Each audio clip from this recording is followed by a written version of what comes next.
नमस्कार, मैं हूं आपके साथ यशी शुक्ला और आप देख रहे हैं देवभूमि का दंगल। और देवभूमि के दंगल में आज हम बात करेंगे चुनावी गेम, डेमोग्राफिक चेंज।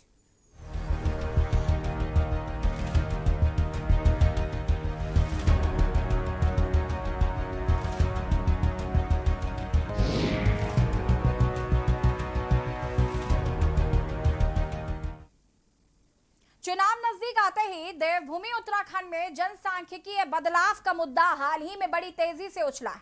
उत्तराखंड के सीमा द्वार हरिद्वार से लेकर सुदूर सीमावर्ती जिले पिथौरागढ़ तक जनसांख्यिकीय अनुपात में भारी बदलाव देखने को मिला।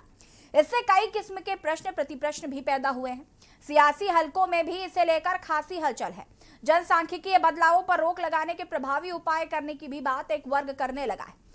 कई जिलों से शासन ने इस बाबत जिला प्रशासन और पुलिस से खुफिया रिपोर्ट भी तलब की है।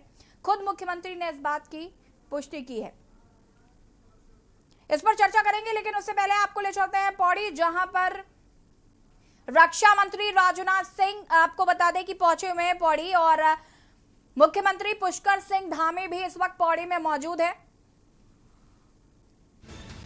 सीधी तस्वीरें हम आपको पौड़ी से दिखा रहे हैं।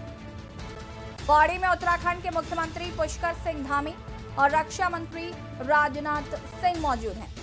आपको बता दें कि वीर चंद्र सिंह गढ़वाली की प्रतिमा का आज अनावरण कार्यक्रम है, जिसमें रक्षा मंत्री राजनाथ सिंह शामिल हुए हैं और मुख्यमंत्री पुष्कर सिंह धामी इस कार्यक्रम में शामिल हुए हैं।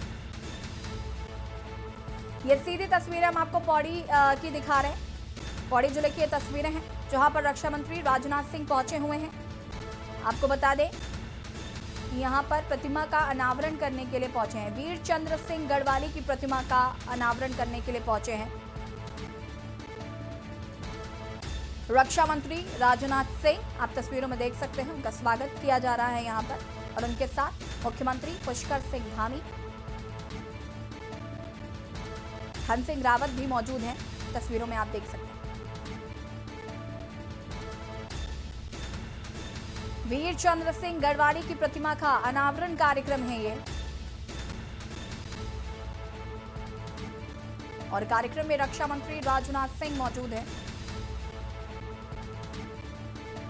मुख्यमंत्री पुष्कर सिंह धामी यहां आपको तस्वीरों में नजर आ रहे हैं। ये तस्वीरें, और मूर्ति का अनावरण करने के लिए पहुंच चुके हैं रक्षा मंत्री राजनाथ सिंह, और यहां पर आप वीर चंद्र सिंह गढ़वाली जी की प्रतिमा भी देख सकते हैं।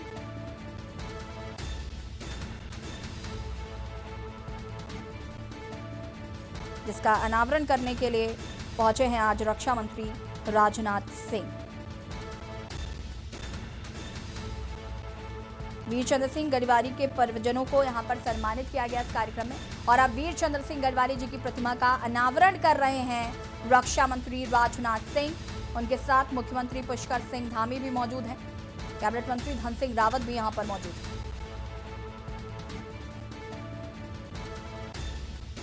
आपको बता दें कि आज वीर चंद्र सिंह गढ़वाली जी की पुण्यतिथि है, जिसके उपलक्ष्य में एक कार्यक्रम आयोजित किया गया और आज उनकी प्रतिमा का अनावरण किया जा रहा है। राजनाथ सिंह ने स्मारक स्थल का लोकार्पण किया और वीर चंद्र सिंह गढ़वाली के परिजनों को सम्मानित किया। कार्यक्रम में रक्षा मंत्री अजय भट्ट, मुख्यमंत्री पुष्कर सिंह धामी, मंत्री धन सिंह रावत, हरक सिंह रावत और गढ़वाल सांसद व पूर्व मुख्यमंत्री तीरथ सिंह रावत भी मौजूद हैं।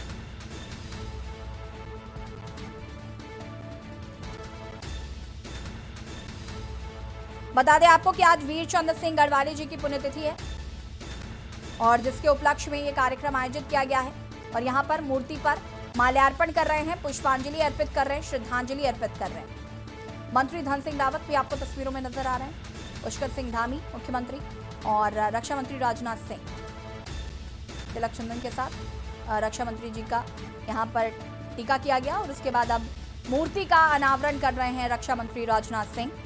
पौड़ी में पेशावर कांड के नायक वीर चंद्र सिंह गढ़वाली की पुण्यतिथि पर यह समारोह आयोजित किया गया है, जिसमें मुख्य अतिथि के रूप में देश के रक्षा मंत्री राजनाथ सिंह पहुंचे हैं।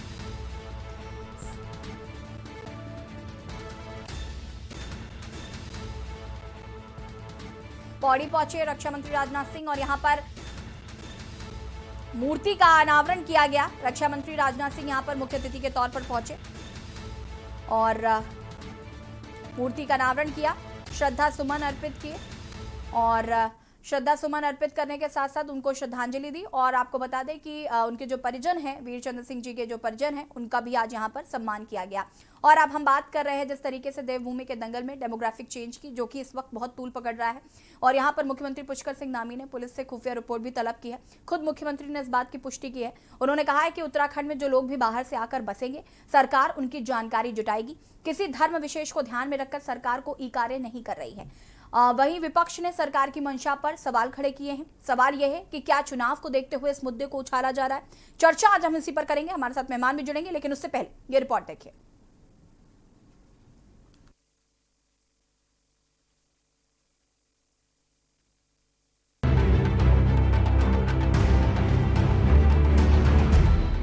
देवभूमि उत्तराखंड में जनसांख्यिकी बदलाव यानी कि डेमोग्राफिक चेंज का मुद्दा हाल के दिनों में बड़ी तेजी से चर्चा का विषय बना हुआ है। उत्तराखंड में जनसांख्यिकी अनुपात में भारी बदलाव देखने को मिला है। सुरक्षा की दृष्टि से इससे कई किस्म के सवाल खड़े हो रहे हैं। जनसांख्यिकी बदलावों पर रोक लगाने के प्रभावी उपाय करने की भी बात एक वर्ग करने लगा है। कई जिलों से शासन ने इस बाबत जिला प्रशासन और पुलिस से खुफिया रिपोर्ट भी तलब की है। वहीं मुख्यमंत्री पुष्कर सिंह धामी ने इस मामले में कहा कि उत्तराखंड में जो लोग भी बाहर से आकर बसेंगे, सरकार उनकी जानकारी जुटाएगी। बाहर से आने वाले लोगों की जानकारी लेना गलत बात नहीं है। प्रदेश में जनसंख्या घनत्व एकदम से बढ़ा है और राज्य में बहुत सारी आपराधिक गतिविधियां भी संचालित हुई हैं, जिसको देखते हुए सरकार ने तय किया है कि उत्तराखंड में जो भी लोग बाहर से आकर बसेंगे, उनके बारे में इस प्रकार की ड्राइव चलाई जाएगी।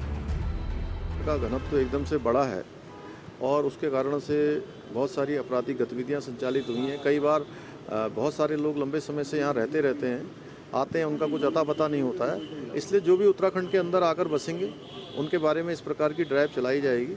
और वो हम किसी को टारगेट करके नहीं कर रहे हैं, हम पूरे उत्तराखंड के जनमानस के हित के लिए कर रहे हैं, उनकी सुरक्षा के लिए कर रहे हैं। अपराध न बढ़े और कहीं पर ऐसी स्थिति आती है तो हमको सारी बातें, जो प्रदेश के अंदर बाहर से आने वाले बसने वाले लोग हैं, कई बार ऐसे लोग होते हैं जिनके बारे में कोई जानकारी नहीं होती है, वो सब आएंगे और उनकी जानकारी रखना कोई ख़राब बात नहीं है। कोई प्रदेश के अंदर, आप सब लोग भी इस बात से सहमत होंगे कि कोई बाहर से आएगा तो उसकी जानकारी निश्चित रूप से यहाँ के प्रशासन को होनी चाहिए। अब मुख्यमंत्री ने तो आपराधिक गतिविधियों का हवाला देकर बाहर से आए लोगों की जानकारियां जुटाने की बात कही है, लेकिन विपक्ष राज्य सरकार के इस कदम से सहमत नहीं है।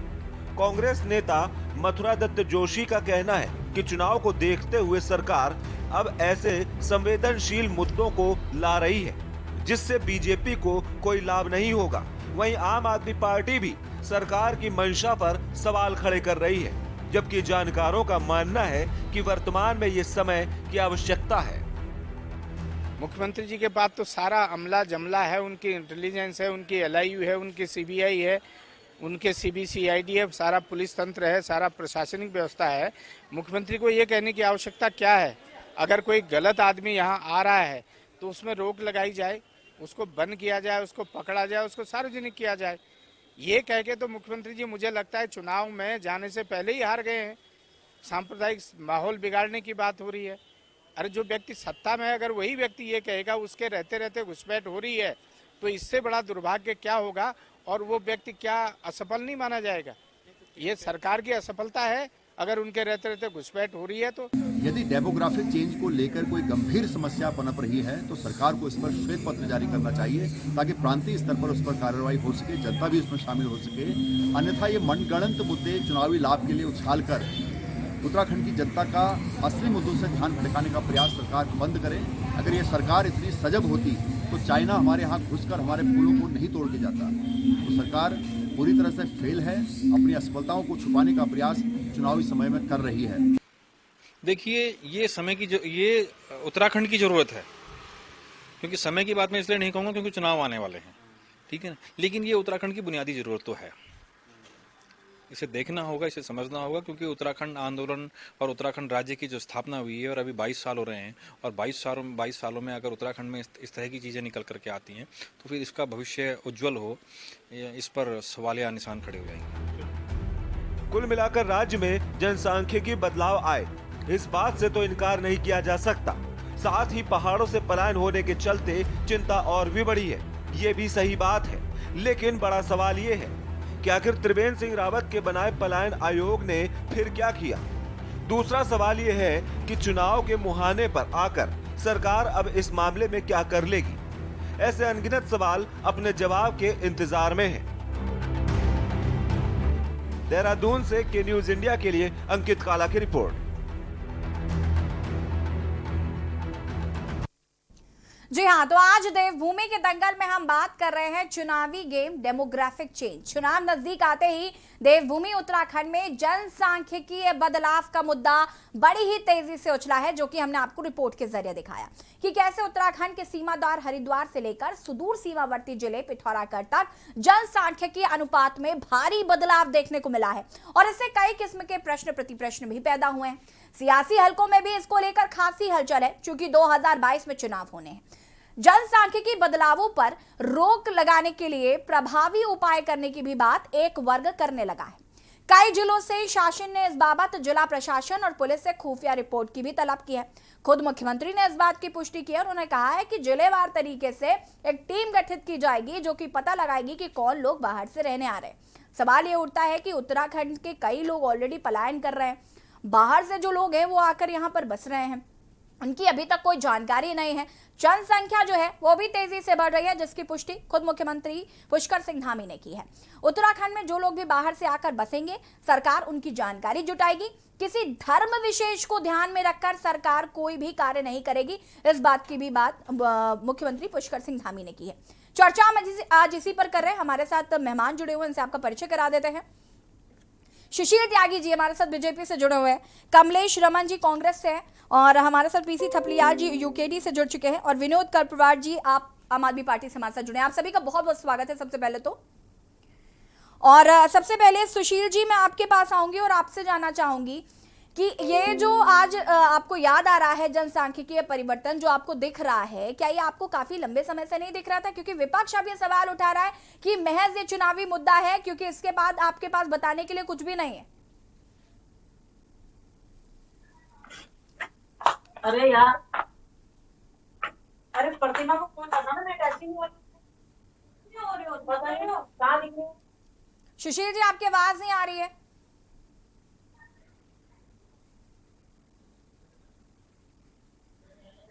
लगता है सुशील जी से संपर्क नहीं हो पा रहा है, उनको संपर्क करने की कोशिश करते हैं।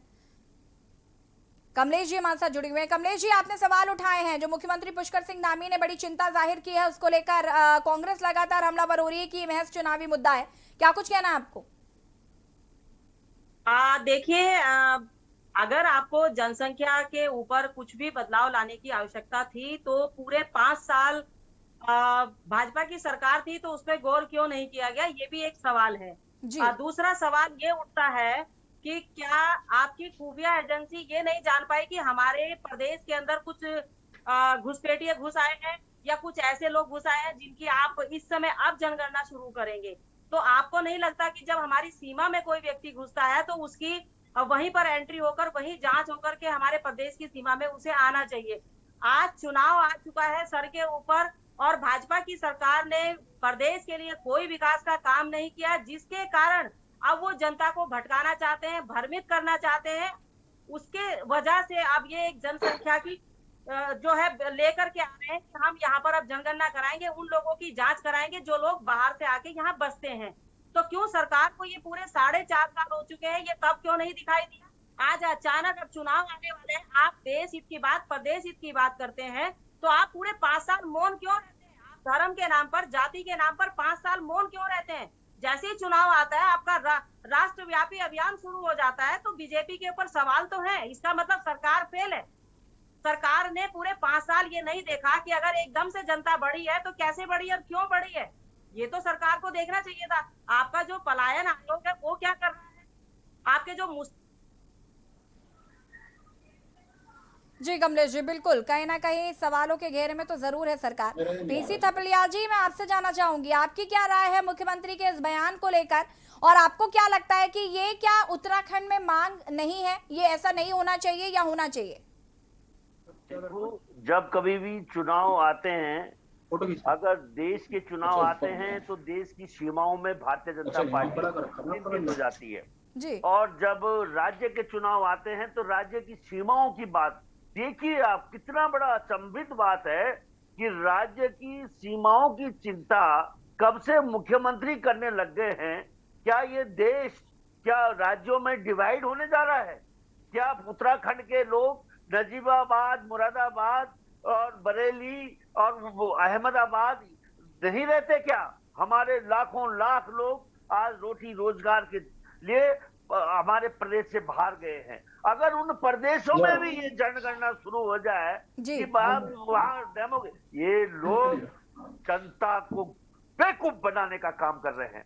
इनको नहीं मालूम है कि ऑल वेदर रोड बन रही है और ऑल वेदर रोड में सारा का सारा मजदूर आज झारखंड से बाहर से आकर काम कर रहा है, क्योंकि हम लोग पहाड़ के लोग वहां काम नहीं करते। वहां झंडी हिलाने वाला व्यक्ति भी ऑल वेदर रोड में जो झारखंड का लड़का वहां पे काम कर रहा है। आज जो हमारे प्रधानमंत्री की महत्वाकांक्षी योजना केदारनाथ में है, वहां भी बाहर के मजदूर और बाहर के ठेकेदार काम कर रहे हैं। तबलिजा जी, माफ कीजिएगा, आपको मैं यहाँ पर रोकना चाहूंगी, चर्चा को आगे बढ़ाएंगे, लेकिन उससे पहले हम आपको लखनऊ ले चलते हैं, जहां पर कार्य समिति की बैठक हुई और मुख्यमंत्री योगी आदित्यनाथ क्या कुछ कह रहे हैं, सुन लेते हैं।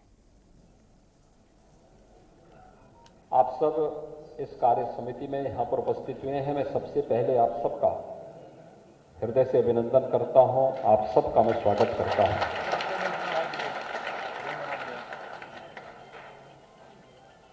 आप सबकी जो ये ऊर्जा है,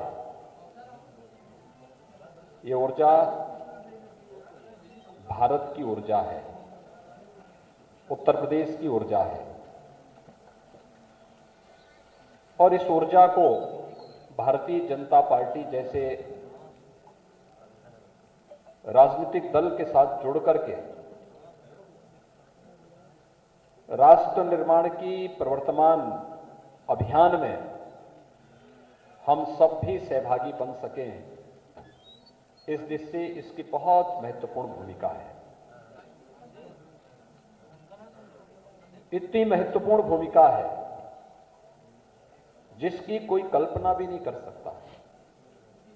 भाइयों बहनों, आपके ऊपर एक बहुत बड़ा दायित्व है और एक गौरव की अनुभूति आप सबको करनी चाहिए कि आप एक ऐसे प्रदेश से जुड़े हुए हैं जो प्रदेश देश का हृदय स्थल कहा जाता है, देश की आबादी का सबसे बड़ा प्रदेश। उत्तर प्रदेश की आबादी इतनी ज्यादा है, इसके बाद देश का कोई भी राज्य आता है तो वह उत्तर प्रदेश की आबादी का आधा आता है, और उसके बाद अगर आबादी हमारी बड़ी है, दुनिया का सबसे अच्छी उर्वरा भूमि हमारे पास, सबसे अच्छा जल संसाधन हमारे पास, भारत के पवित्र आस्था के केंद्र हमारे पास, इस धरती की सबसे पवित्र नदी मां गंगा अपने प्रवाह के सबसे अधिक दूरी उत्तर प्रदेश के अंदर तय करती है।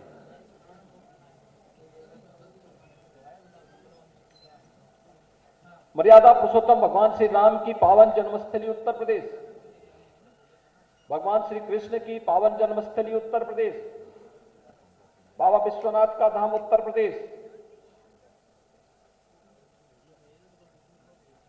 मां विंध्यवासिनी का पावन धाम उत्तर प्रदेश, भगवान बुद्ध का पावन धाम उत्तर प्रदेश, सब कुछ तो उत्तर प्रदेश में है।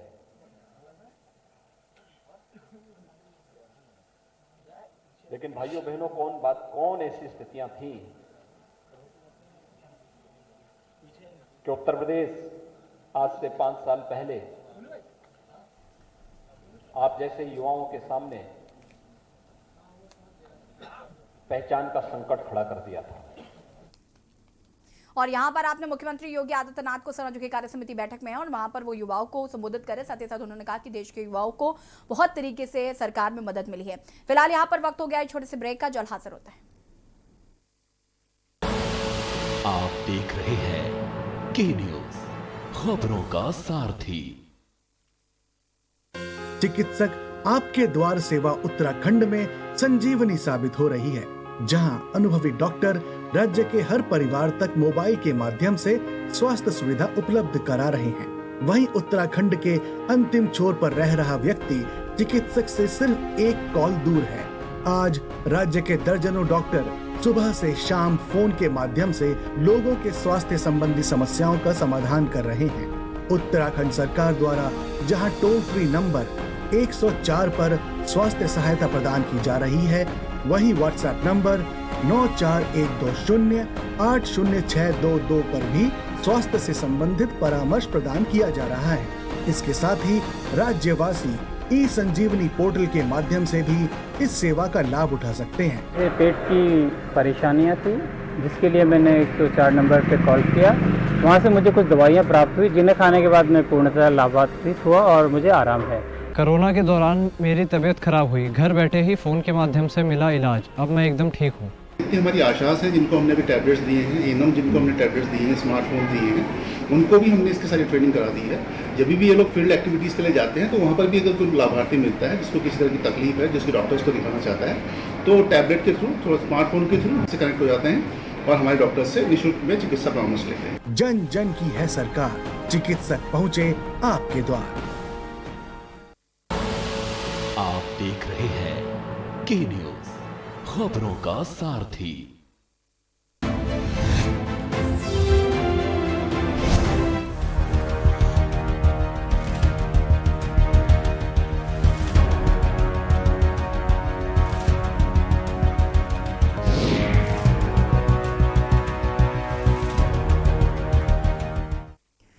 ब्रेक के बाद एक बार फिर से आप सभी का स्वागत है। और देवभूमि के दंगल में आज हम बात कर रहे हैं चुनावी गेम डेमोग्राफिक चेंज, यानी कि जनसांख्यिकीय बदलावों पर रोक लगाने के लिए प्रभावी तरीके से अब उपाय करने की बात एक वर्ग कर रहा था।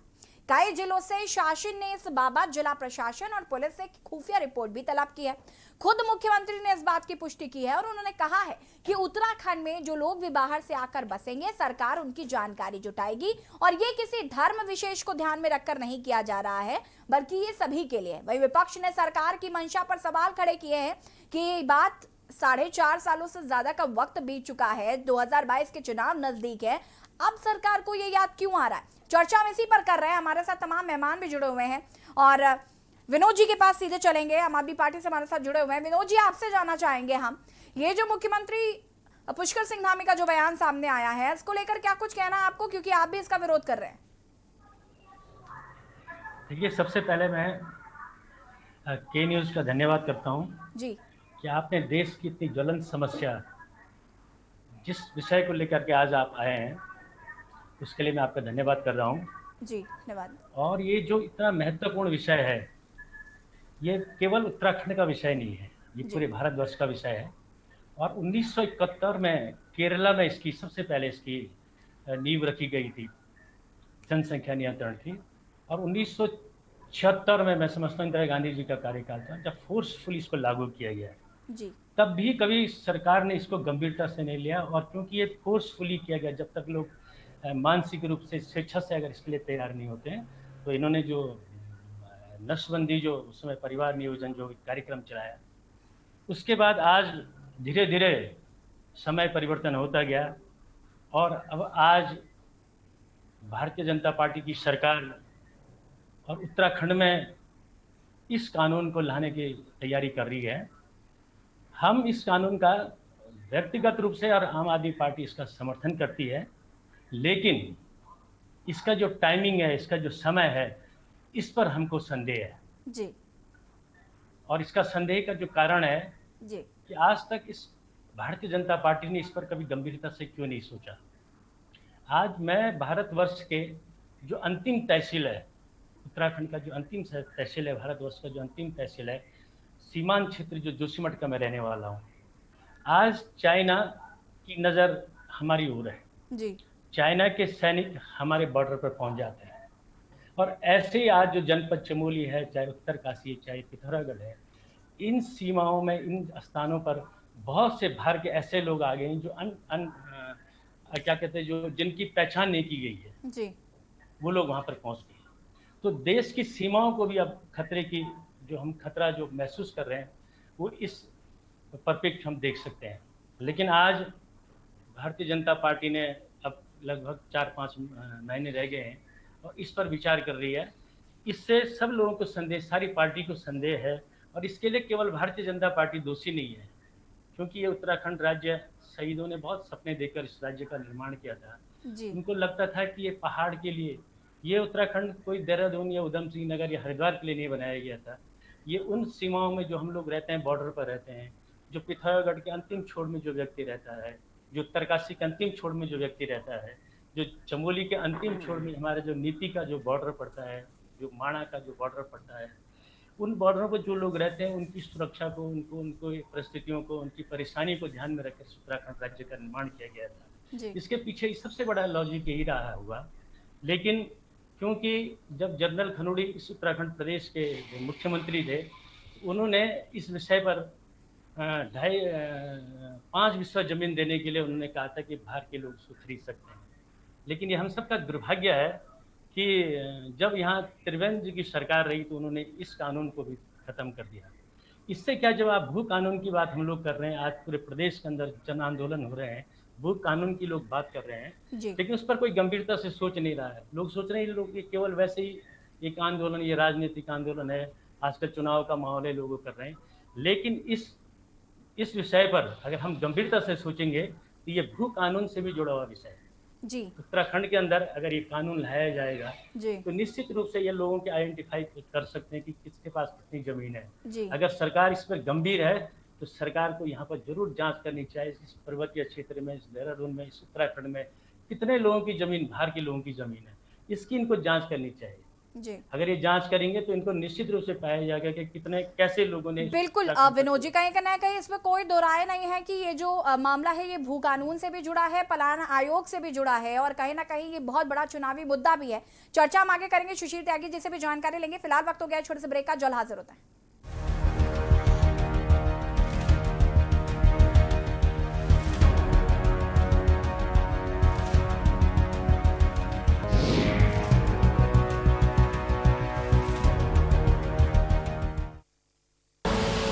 आप देख रहे हैं के न्यूज, खबरों का सारथी।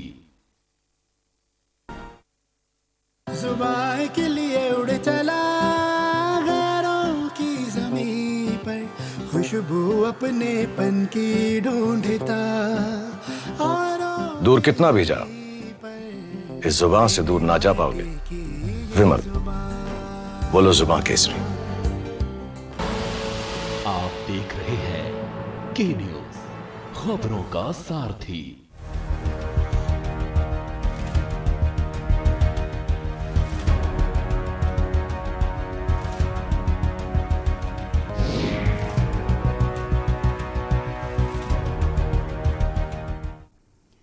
ब्रेक के बाद एक बार फिर से आप सभी का स्वागत है और देवभूमि के दंगल में आज हम बात कर रहे हैं चुनावी गेम डेमोग्राफिक चेंज, यानी कि जनसांख्यिकीय परिवर्तन। वहीं आपको बता दें कि जब पुष्कर सिंह धामी ने बयान दिया तो उसके बाद विपक्ष ने सरकार की मंशा पर सवाल खड़े किए हैं और सवाल यह है कि क्या चुनाव को देखते हुए इस मुद्दे को उछाला जा रहा है।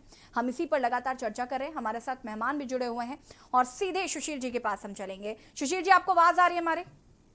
जी नमस्कार। नमस्कार सुशील जी, आपसे मैं जानना चाहूंगी, आपने कांग्रेस को भी सुन लिया, आपने आम आदमी पार्टी को भी सुन लिया, आपने पीसी थपलियाल जी को भी सुन लिया। अब आप बताइए कि क्या ये महज चुनावी एजेंडा है? हालांकि ये बहुत महत्वपूर्ण विषय है, इस पर चर्चा बहुत पहले हो जानी चाहिए थी, इस पर कुछ ना कुछ पहले, बहुत पहले कुछ ना कुछ कर लेना चाहिए था, लेकिन अब क्यों, जब चुनाव इतने नजदीक आ रहे? सर्वप्रथम तो पेशावर कांड के महानायक वीरचंद सिंह गढ़वाली जी को नमन करते हुए के न्यूज के सभी दर्शकों को नमस्कार जी। देखिए, भारतीय जनता पार्टी ने इस राज्य का निर्माण जिस भावना के साथ किया था, उसी के अनुरूप आज भारतीय जनता पार्टी जनसांख्यिक बदलाव के लिए एक प्रभावी कानून को लेकर चली है। कुछ लोगों ने यहाँ राजनीतिक मजबूरीवश उसका विरोध किया है। मैं उनसे उनकी पार्टी का मत स्पष्ट करने का आग्रह करूंगा। उत्तराखंड देवभूमि है, और इसकी सीमाएं चीन और नेपाल से लगी हुई हैं। आज अगर भारतीय जनता पार्टी की सरकार, यशस्वी मुख्यमंत्री पुष्कर सिंह धामी जी यहाँ आने वाले सभी जो बिना आइडेंटिटी के निवास करते हैं हमारे देवस्थान पर, अगर उनकी हम आंकड़े एकत्रित करने चाहते हैं तो सभी जो लोग विरोध कर रहे हैं इस हमारी पहल का, जो सुरक्षा की दृष्टि से जुड़ी हुई है राज्य से। सुशील जी, सवाल आपने शायद ठीक से सुना नहीं, मैं एक बार फिर से रिपीट कर देती हूँ। सवाल ये नहीं है कि आखिर अब ये जो चीज है ये गलत हो रही है, जनसांख्यिकी पे पहले भी सोच लेना चाहिए था। मैं इस बात का समर्थन कर रही हूँ, यहाँ तक कि आम आदमी पार्टी भी इस बात का समर्थन कर रही है, कांग्रेस भी। सवाल सिर्फ ये है कि इस समय क्यों, जब चुनाव में महज 4-5 महीने का वक्त रह गया, क्या सुरक्षा और विकास के लिए के किसी विषय को सीमाओं में बांधा जा सकता है? जो लोग केवल इसे चुनाव की दृष्टि से देखते हैं उनको अपने विषय पर सोचना चाहिए। भारतीय जनता पार्टी ने अगर ये विषय लिया है तो वास्तव में यहां इसकी गंभीरता को समझते हुए लिया है। इसमें चुनाव कहां से आ गया?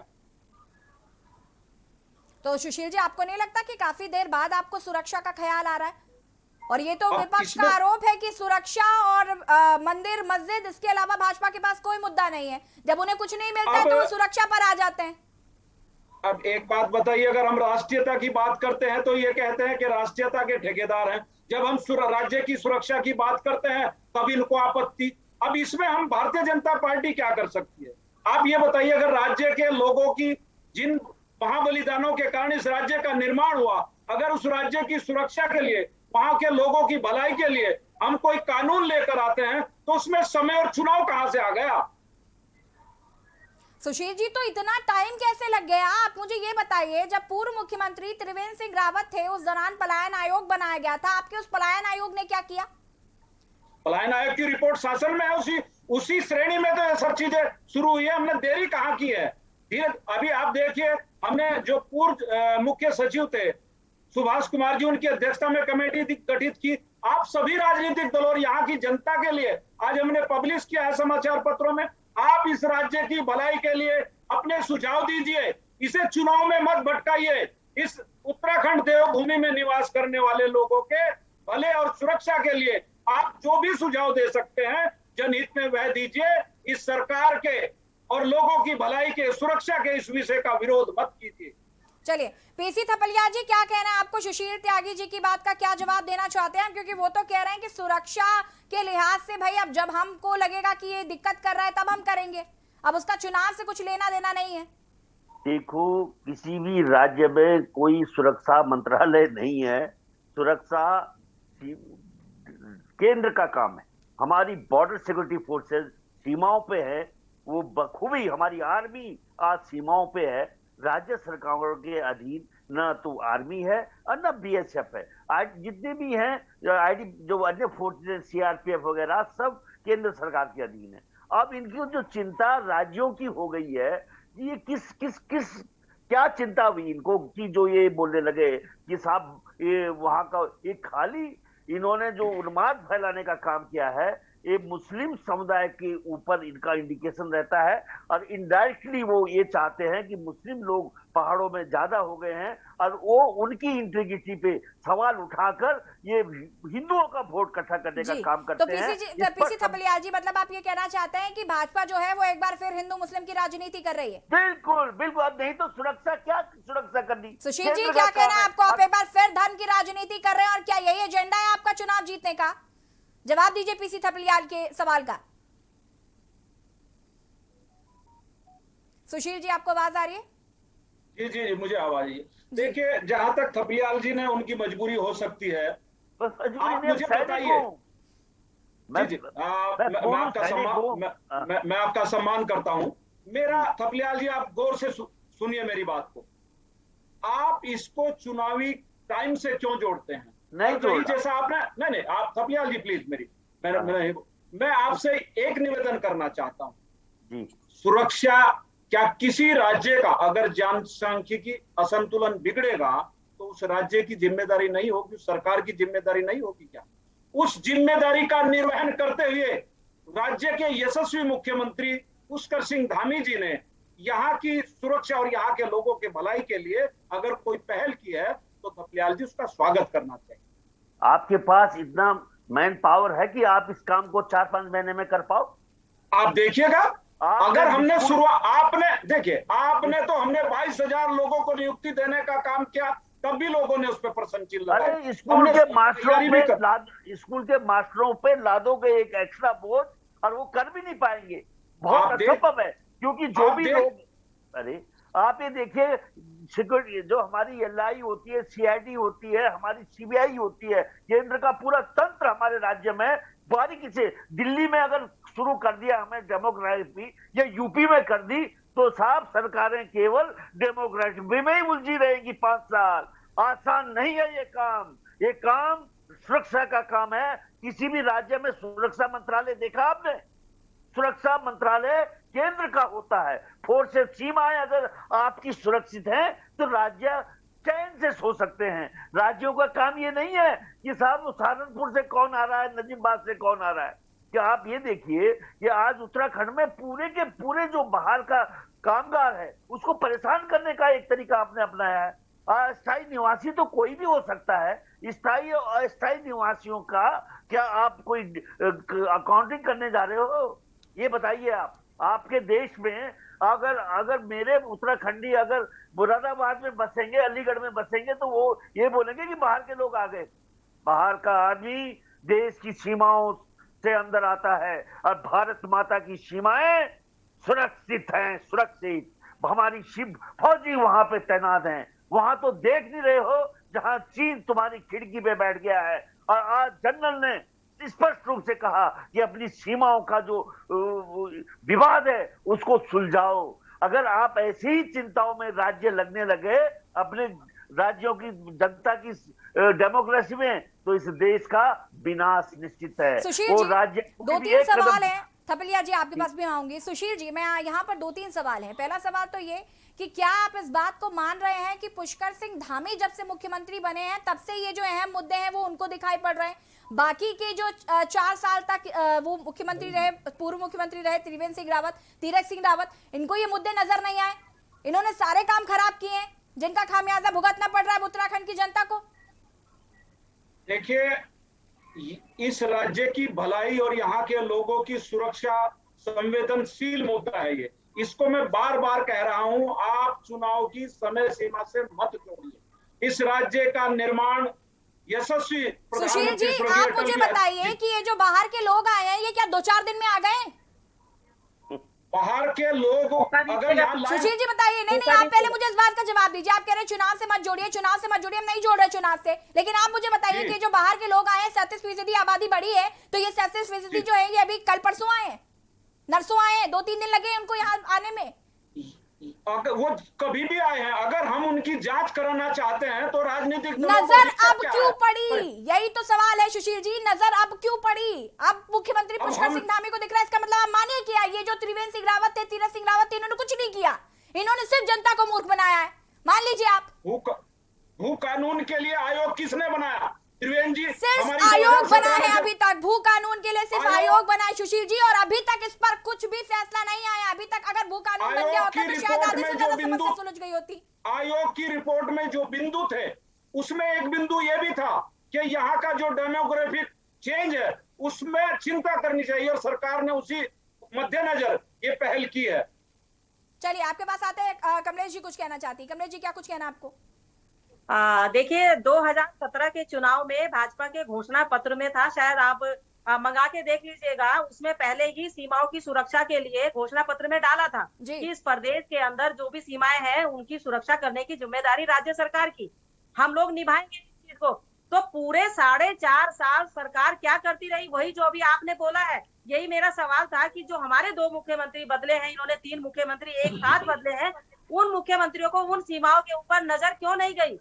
अगर कोई बाहर से यहाँ आ रहा था तो उसी वक्त उनका रजिस्ट्रेशन करा के उनकी जांच क्यों नहीं किएगी? इसका मतलब ये हुआ कि जो आपने मुख्यमंत्री हटाए वो गौण थे, उन्होंने प्रदेश के विकास में, प्रदेश के सुरक्षा में कोई काम नहीं किया।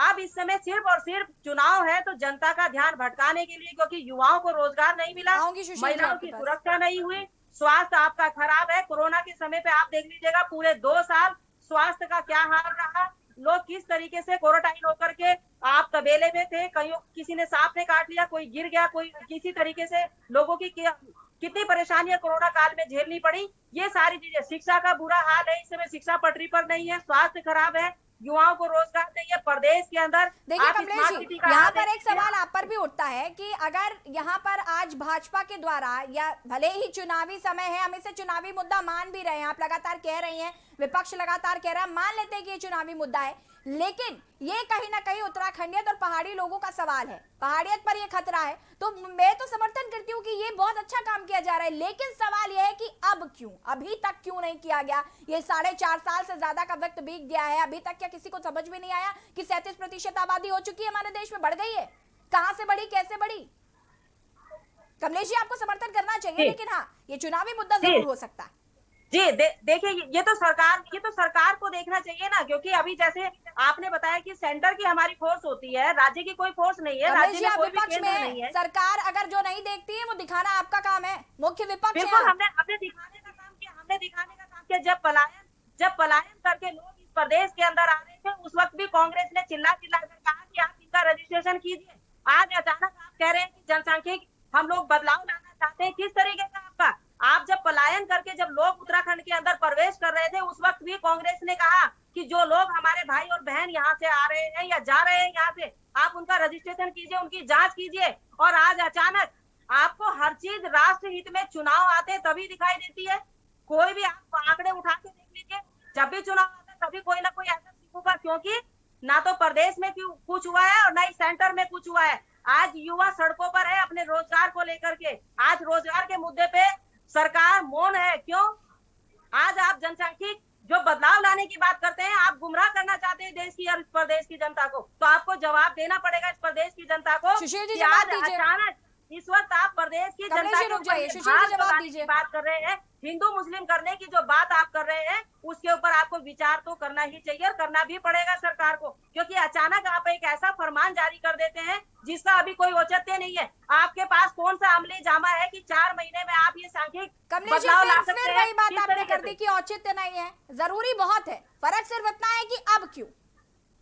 जरूरी ये मुद्दा बहुत है, लेकिन अब क्योंकि सुरक्षा को लेकर वाकई सुरक्षा के बारे में पहले ही सरकार को सोच लेना चाहिए था, लेकिन अब सोचा जा रहा है, ये गलत है। क्या कांग्रेस के समय में ये नियंत्रण लागू नहीं हुआ था? उस समय भी हुआ था, लेकिन क्यों सरकार की जरूरत पड़ गई इस समय? एकदम चुनाव आ गया, आप सेंटर से इतने साल से 2014 से राज कर रहे हैं, आप आते बिल कौन मना करे? आप अलग अलग बिल लेकर के आए, ये बिल भी लेकर के आ जाते, देश की जनता सिरोधारी करती। लेकिन जब प्रदेश के अंदर चुनाव है तो भाजपा को याद आ गया कि हमने विकास का काम तो कुछ किया नहीं है, तो क्यों ना हम इन्हें जनसांख्यिक बदलाव के उसमें ला करके भ्रमित करने का काम करें। तो युवा भ्रमित नहीं होगा। उत्तराखंड की जो हमारे प्रदेश की जो देवभूमि की जनता है, जिन्होंने उत्तराखंड अपनी लाठी डंडों से खा करके बनाया, वो बर्दाश्त नहीं करेगी इस तरह के जुमले।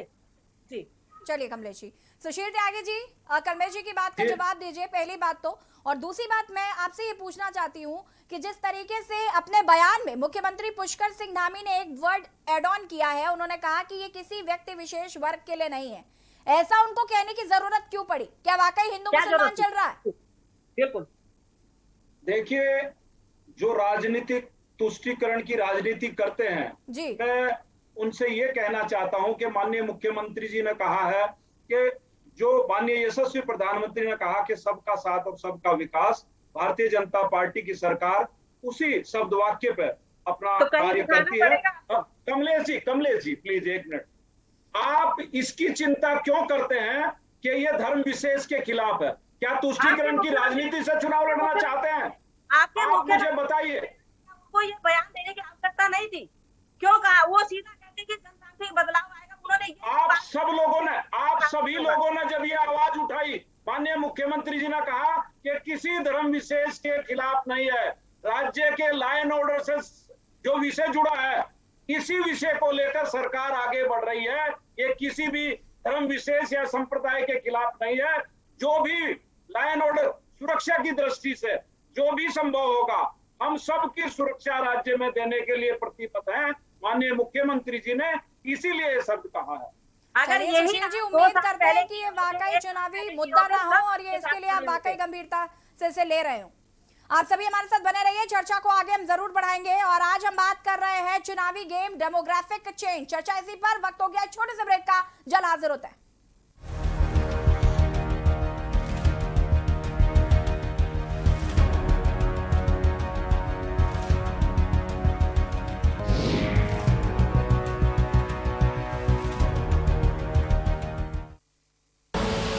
आप देख रहे हैं के न्यूज, खबरों का सारथी। चिकित्सक आपके द्वार सेवा उत्तराखंड में संजीवनी साबित हो रही है, जहां अनुभवी डॉक्टर राज्य के हर परिवार तक मोबाइल के माध्यम से स्वास्थ्य सुविधा उपलब्ध करा रहे हैं। वहीं उत्तराखंड के अंतिम छोर पर रह रहा व्यक्ति चिकित्सक से सिर्फ एक कॉल दूर है। आज राज्य के दर्जनों डॉक्टर सुबह से शाम फोन के माध्यम से लोगों के स्वास्थ्य संबंधी समस्याओं का समाधान कर रहे हैं। उत्तराखंड सरकार द्वारा जहां टोल फ्री नंबर 104 पर स्वास्थ्य सहायता प्रदान की जा रही है, वहीं व्हाट्सएप नंबर 9412080622 पर भी स्वास्थ्य से संबंधित परामर्श प्रदान किया जा रहा है। इसके साथ ही राज्यवासी ई संजीवनी पोर्टल के माध्यम से भी इस सेवा का लाभ उठा सकते हैं। मेरे पेट की परेशानियां थी, जिसके लिए मैंने 104 नंबर पे कॉल किया। वहां से मुझे कुछ दवाइयां प्राप्त हुई, जिन्हें खाने के बाद मैं पूर्णतः लाभान्वित हुआ और मुझे आराम है। कोरोना के दौरान मेरी तबीयत खराब हुई, घर बैठे ही फ़ोन के माध्यम से मिला इलाज। अब मैं एकदम ठीक हूँ। इतनी हमारी आशास है जिनको हमने अभी टैबलेट्स दिए हैं, एनम जिनको हमने टैबलेट्स दिए हैं, स्मार्टफोन दिए हैं, उनको भी हमने इसकी सारी ट्रेनिंग करा दी है। जब भी ये लोग फील्ड एक्टिविटीज़ के लिए जाते हैं तो वहाँ पर भी अगर कोई लाभार्थी मिलता है जिसको किसी तरह की तकलीफ है, जिसको डॉक्टर्स को दिखाना चाहता है, तो टैबलेट के थ्रू, थोड़ा स्मार्टफोन के थ्रू से कनेक्ट हो जाते हैं और हमारे डॉक्टर्स से निःशुल्क में चिकित्सा परामर्श लेते हैं। जन जन की है सरकार, चिकित्सक पहुँचे आपके द्वार। आप देख रहे हैं के न्यूज, खबरों का सारथी।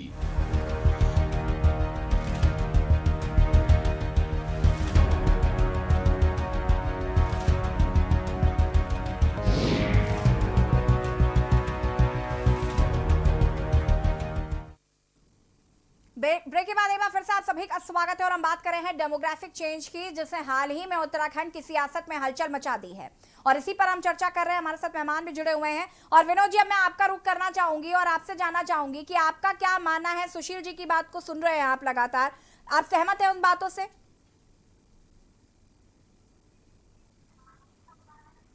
देखिए, मुझे सुशील त्यागी जी की बात से बहुत बड़ी आपत्ति है जी। इन्होंने कहा कि भारतीय जनता पार्टी ने उत्तराखंड राज्य का निर्माण किया जी। ये उत्तराखंड के शहीदों का सबसे बड़ा अपमान है। इस उत्तराखंड राज्य निर्माण के लिए 43 लोगों ने अपनी प्राणों की आहुति दी और बहुत लंबे संघर्ष के बाद इस उत्तराखंड राज्य का निर्माण हुआ। तो ये इस तरह से कह रहे हैं जैसे इन्होंने थाली में परोस करके उत्तराखंड राज्य को बनाया होगा। ऐसे त्यागी जी के अहंकार से कह सकते हैं या भारतीय जनता पार्टी के जो कहने का तरीका उसको कह सकते हैं। आते सुशील जी आपके पास, पहले विनोद जी की बात पूरी जाने दीजिए। ये राज्य बहुत त्याग और बलिदान के बाद मिला हुआ है जी। तो इस तरह से इस शहीदों का अपमान न करें। ठीक है, भारतीय जनता पार्टी के सरकार के दौरान इस राज्य का निर्माण हुआ, लेकिन बहुत सरलता और बहुत सहजता। लगता है विनोद जी से संपर्क टूट गया है। हमारे साथ सुशील जी लगातार जुड़े हुए। सुशील जी, मेरा आपसे एक सवाल है और मैं ये आपसे जानना चाहती हूँ कि पहला सवाल तो मेरा ये कि रोजगार आप दे नहीं पा रहे हैं। क्या साफ नहीं आ रही क्या?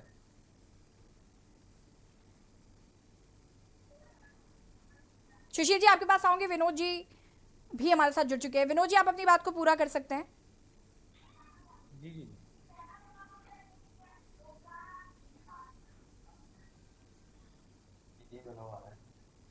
विनोद जी, आपको आवाज आ रही है हमारी? हाँ, आवाज आ रही है जी।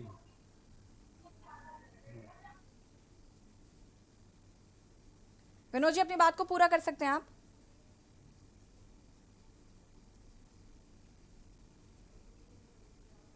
विनोद जी से संपर्क नहीं हो पा रहा है। सुशील जी, मेरा सवाल आपसे है और मैं आपसे जानना चाहती हूँ, रोजगार दे नहीं पा रहे आप, शायद यही वजह है कि लगातार पलायन बढ़ रहा है।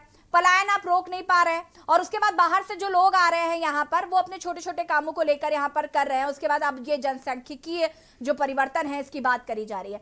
मैं आपसे जानना चाहती हूँ, पलायन रोकने के लिए आपने क्या किया? पलायन आयोग गठित किया गया था, ये पता चलेगा कि लोग पलायन क्यों कर रहे हैं, तमाम पलायन से जुड़ी जो समस्या थी वो इसमें डिस्कस करनी थी और उसके बाद सरकार इस पर आगे काम करती। क्या किया पलायन आयोग ने? लोग पलायन करने को मजबूर हैं। उत्तराखंड वासी जो हैं वो अपना ही राज्य छोड़कर दूसरे राज्यों में बस रहे हैं और दूसरे राज्यों के लोग अब उत्तराखंड में आके अपना हक जमा रहे हैं। अभी विनोद जी ने एक विषय उठाया जी, मैं बहुत विनम्रता से विनोद जी आपको ये बात कहना चाहता हूँ, जब इस राज्य का निर्माण हुआ, शायद जिस पार्टी का आप यहाँ प्रतिनिधित्व कर रहे हैं उसका जन्म नहीं हुआ। इस राज्य के शहीदों का सम्मान देते हुए स्वर्गीय पंडित अटल बिहारी वाजपेयी ने इस राज्य का निर्माण भारतीय जनता पार्टी ने किया था और ये शहीदों को नमन करते हुए भारतीय जनता पार्टी ने उनको सम्मान देते हुए इस राज्य का निर्माण किया। सुशील जी, फिलहाल इस पर चर्चा नहीं हो रही है। जन्म भी नहीं हुआ था। सुशील जी, फिलहाल इस पर चर्चा नहीं हो रही, मुझे मेरे सवाल का जवाब दीजिए। विनोद जी नहीं है हमारे साथ अभी, जवाब दीजिए। आप दोबारा अपना सवाल बताइए।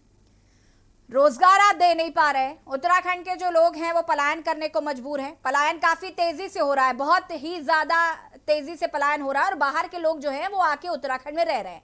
अब आप जनसांख्यिकीय जो परिवर्तन है वो लाने की बात कर रहे हैं। आप मुझे ये बताइए कि अगर आप यहीं के लोगों को रोजगार देंगे, पलायन करने से रोकेंगे, त्रिवेंद्र सिंह रावत ने पलायन आयोग का गठन किया इसलिए ये जानने के लिए कि पलायन क्यों हो रहा है, तमाम पलायन से जुड़ी जो समस्याएं थी उन पर एक मॉनिटरिंग करने के लिए, लेकिन क्या मिला, क्या हुआ? लोग पलायन कर रहे हैं, बाहर से लोग जो आ रहे हैं वो उत्तराखंड में अपना कब्जा जमा रहे हैं, उनको हक मिल रहा है। सबसे पहले तो आपको पलायन रोकना चाहिए, वो ज्यादा जरूरी है ताकि जो लोग हैं वो अपनी धरती छोड़ के ना जाएं। राज्य बनने के बाद सर्वाधिक अगर आंकड़ों की दृष्टि से आप देखेंगे तो भारतीय जनता पार्टी की सरकार ने सर्वाधिक रोजगार देने का काम किया है। आप प्रत्यक्ष और अप्रत्यक्ष रूप से जितने रोजगार कोविड जैसी परिस्थिति के बाद भी भारतीय जनता पार्टी की सरकार ने उपलब्ध कराए, राज्य की वित्तीय। चलिए सुशील जी, पलायन आयोग ने आपको बताया होगा ना कि लोग पलायन क्यों कर रहे हैं, वही बता दीजिए। रोजगार की वजह से नहीं कर रहे हैं तो क्यों कर रहे हैं पलायन? आपको पता होना चाहिए कि कोविड 1 और कोविड 2 के बाद इस राज्य के हमारे भाई बहन जो भारत के किसी भी क्षेत्र में रहते थे, जब वो यहाँ आए उनको खाना, सुरक्षा और रोजगार देने का, अगर हजारों लोगों को रोजगार और लाखों लोगों को रोजगार देने का काम किया तो भारतीय जनता पार्टी की सरकार ने किया। थपलिया जी को बहुत हंसी आ रही है क्योंकि थपलिया जी आपकी इस बात से बिल्कुल सहमत नहीं है। इतना झूठ बोल रहे हैं सुशील त्यागी जी, एक जुमलेबाज दिल्ली में बैठे हैं, दूसरे यहाँ बैठ गए। आपको बहन जी सब चीज झूठ लगेंगी भारतीय जनता पार्टी की। तो आप अगर हम सैनिकों का अगर हम सैनिकों का सम्मान करते हैं वो झूठ लगेगी। आपको केवल कमलेश जी और सुशील जी, फिलहाल समय की बहुत कमी है और आप सभी का बहुत बहुत शुक्रिया चर्चा में शामिल होने के लिए। और फिलहाल आज हम बात करें डेमोग्राफिक चेंज की, जो कोई फिलहाल उत्तराखंड में जिसकी वजह से काफी हलचल हो चुकी है, राजनीतिक गलियारे जो हैं वो भी कहीं ना कहीं काफी ज्यादा इस पे चर्चा का विषय बना हुआ है कि आखिर सरकार को 4.5 साल बाद डेमोग्राफिक चेंज की याद क्यों आ रही है। क्या ये चुनावी मुद्दा है? क्या ये अपने मैनिफेस्टो में अब सुरक्षा का हवाला देने के लिए एक चीज और इसमें ऐड करेंगे? फिलहाल देखना होगा कि इसका कितना असर उत्तराखंड में देखने को मिलता है। हालांकि बहुत अहम मुद्दा है, बहुत जरूरी है और इस पर पहले ही सरकार को गंभीरता से ध्यान देना चाहिए था। हालांकि अब सरकार इस पर ध्यान दे रही है। फिलहाल देवभूमि के दंगल में इतना ही। देखते रहिए KNews India। नमस्कार।